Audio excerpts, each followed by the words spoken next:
Hey everyone! Now that I've had my certificate of inspection signed off and lodged with the transport department, it means the bus doesn't have to be inspected for another 12 months, which is a big relief, and it means that I can now crack on with the rest of the build.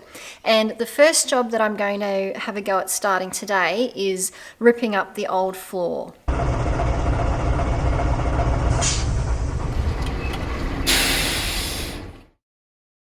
So if you saw in one of my previous videos, I took off all the old vinyl covering that was on the floor because I wanted to get an idea of what the timber was like underneath. And unfortunately, I found some sections of the old plywood floor that were rotten. There was a bit right at the very back of the bus that there was actually a hole right through the floor. So obviously, you know, the floor, at least sections of the floor need to be replaced, and I've just decided that it'll be much better in the long term to replace the entire floor. It's going to be a big job and it's going to take me a while, I think, but the sooner I get started, the sooner it'll be done. It's a bit hard to get a good shot of this on the camera in focus, but this is pretty much what all the screws look like after you pop off the little plug on top of them. So you can see they're really not that easy to get at. This is a Phillips head screw, and the head of the screw, like, you know, the notches where the screwdriver would normally sit into are filled up with whatever this hard white stuff is. I could maybe, you know, if I wanted to spend hours spraying the inox and chipping away at that, I could maybe get that up enough to get the screwdriver in there, but I seriously doubt it. And there's no way I'm doing that for every single screw in this floor. I actually saw a video on YouTube with a couple of guys that were ripping up a plywood floor in the back of a truck. And this is the technique that they used to get around the screw. And it worked really well for them, so we'll give it a go. So what I've got here, I'm not sure if you can see, this is just a hole saw, and I've actually taken out, normally with the hole saw you've got a center drill bit in here that helps you keep you know, the drill straight as you're going in the hole. Obviously I don't want that here because I want my hole to be centered over the screw and I can't be drilling into the top of the screw head. So I've taken that out, so I've basically got the hole saw without the center drill bit. And the idea is that I'll put this over the top of where the screw is and drill a hole in the wood to completely bypass that screw. We'll give that a go.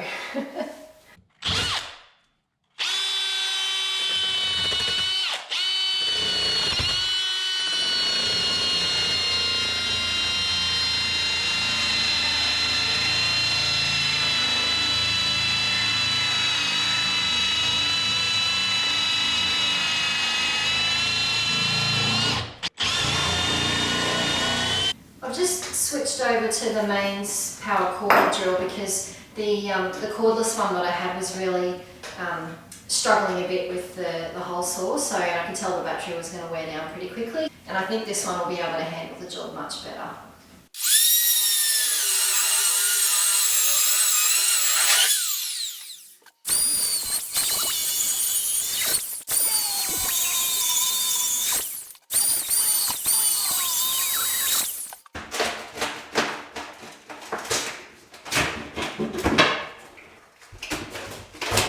Well, that actually looks like it's going to work. I was able to lift up the ply quite a bit just from having removed a few screws at one end. So I think what I need to do is just go along and drill a hole around every screw that I can see in the floor, and then hopefully when I've done that I'll be able to lever up the ply. But so far so good.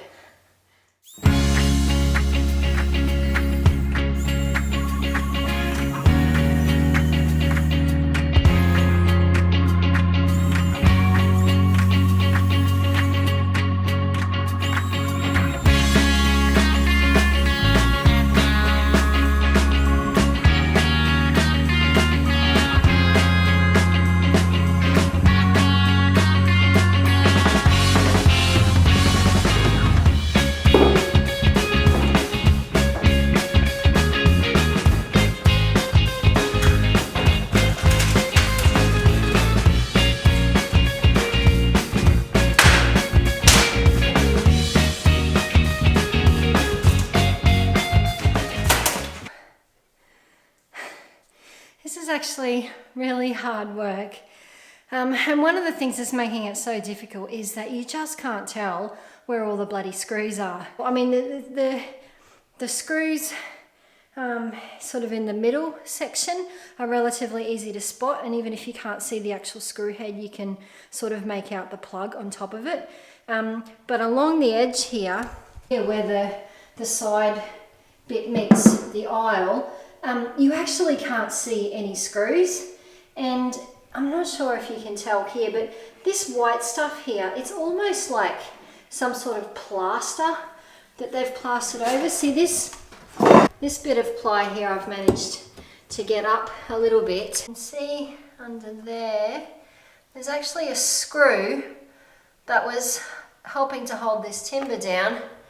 But you couldn't actually see where it was. There was like a piece of this stuff over the top. See, you can see there where it was on top of the screw, but from this side, you just couldn't tell there was a screw under there at all. And I don't know what this stuff is, but it's kind of like plaster. So that is the whole way along this strip along the aisle. So, you know, there's obviously screws under here, but you haven't got a hope in hell of seeing where they are. And that's what's making it so hard to pry off along this edge.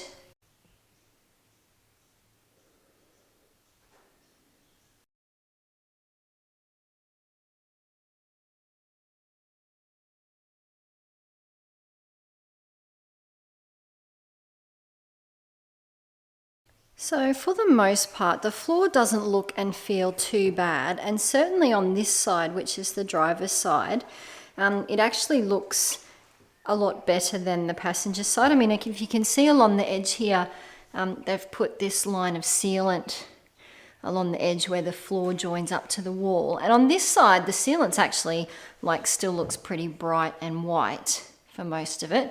Whereas on the passenger side, you can see it's quite dirty and stained. You can see looks like there's a bit more sort of surface rust on the inside of this beam here along the floor. The floor looks a bit more stained on this side compared to the other side. So there's obviously been more water coming in this side of the bus. And certainly when you walk on this side of the floor, I mean, it doesn't feel like you're gonna put a foot through the floor or anything when you walk on it. You can actually put a fair bit of weight on it, but there's just some sections, like section here, and you're probably not going to be able to pick this up on the camera, but it's just there's certain places where you stand and you can just feel it's just a sense of a little bit of give in the wood. You can sort of hear the wood creaking sort of a little bit as you walk over it, and maybe it's perfectly fine, but there's some areas where you can really tell the difference between the solid sections that don't move or creak at all, and then there's other sections that just feel like there's a little bit of give. And I don't know, I mean, I don't have a lot of experience in this, but my personal feeling is that for a floor that's made from as thick a plywood as what this is, it shouldn't feel spongy or move at all when you walk on it. Like, it should feel really solid. Since, I mean, this corner was obviously the worst because the wood had actually rotted and was just really papery in this section, and there was a hole already all the way through the floor. So that was obviously the worst. The rest of the floor is nowhere near as bad as what this corner was. And there's an argument for just patching up this section and maybe laying another layer of ply over the rest of the floor and just not worrying about it. But it's just, it's just that niggly feeling that there's just a few little places where this floor is not in as good condition as what I think it should be. So for that reason, I'm just going to go ahead, because that way I can just be sure that I've got a good foundation. I mean, I'm building my house on top of this floor, basically, and I want it to last me for a few years. I finally feel like I've figured out a way to get this floor up. The biggest problem I had was these screws along the edge near the aisle that you just can't see because they've got the layer of cardboard or plaster, whatever it is, over the top of them.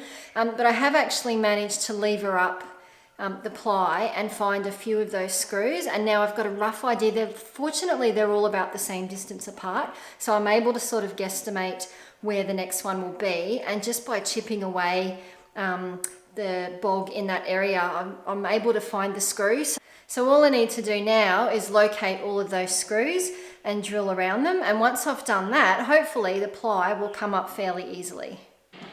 So this is where I found, ignore that one there, that was a guess that was completely wrong. There's a screw in that, and a screw in that, and screws here as well. So they're all about roughly a chisel length apart, which is helpful. So the next one should be around about here somewhere, and you can actually sort of see this one a little bit. There's a bit of silver poking out there, so I know that there, if I can scrape away some of this stuff, you can see underneath there is the screw head. So I can drill around that.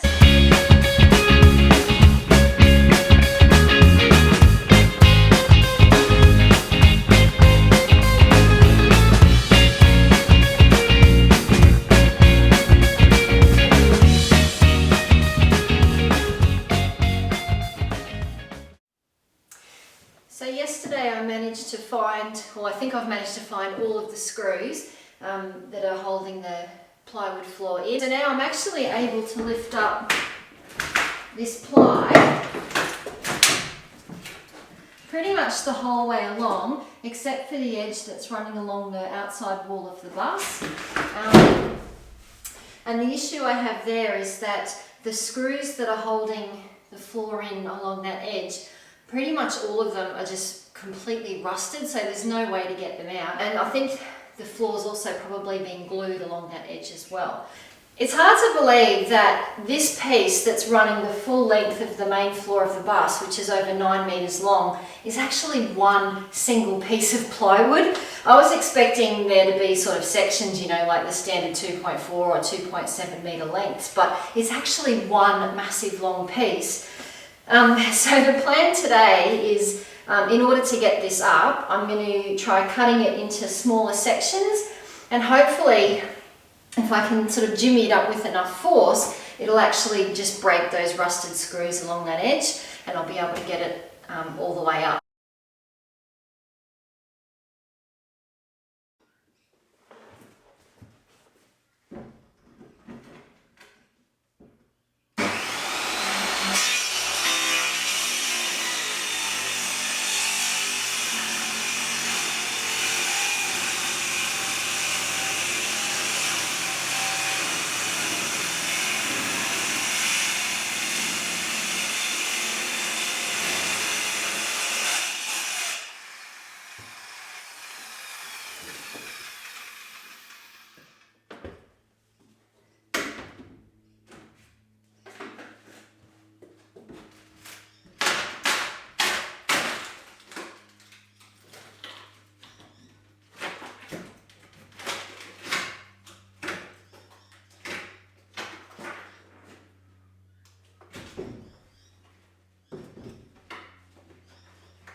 Is what it looks like.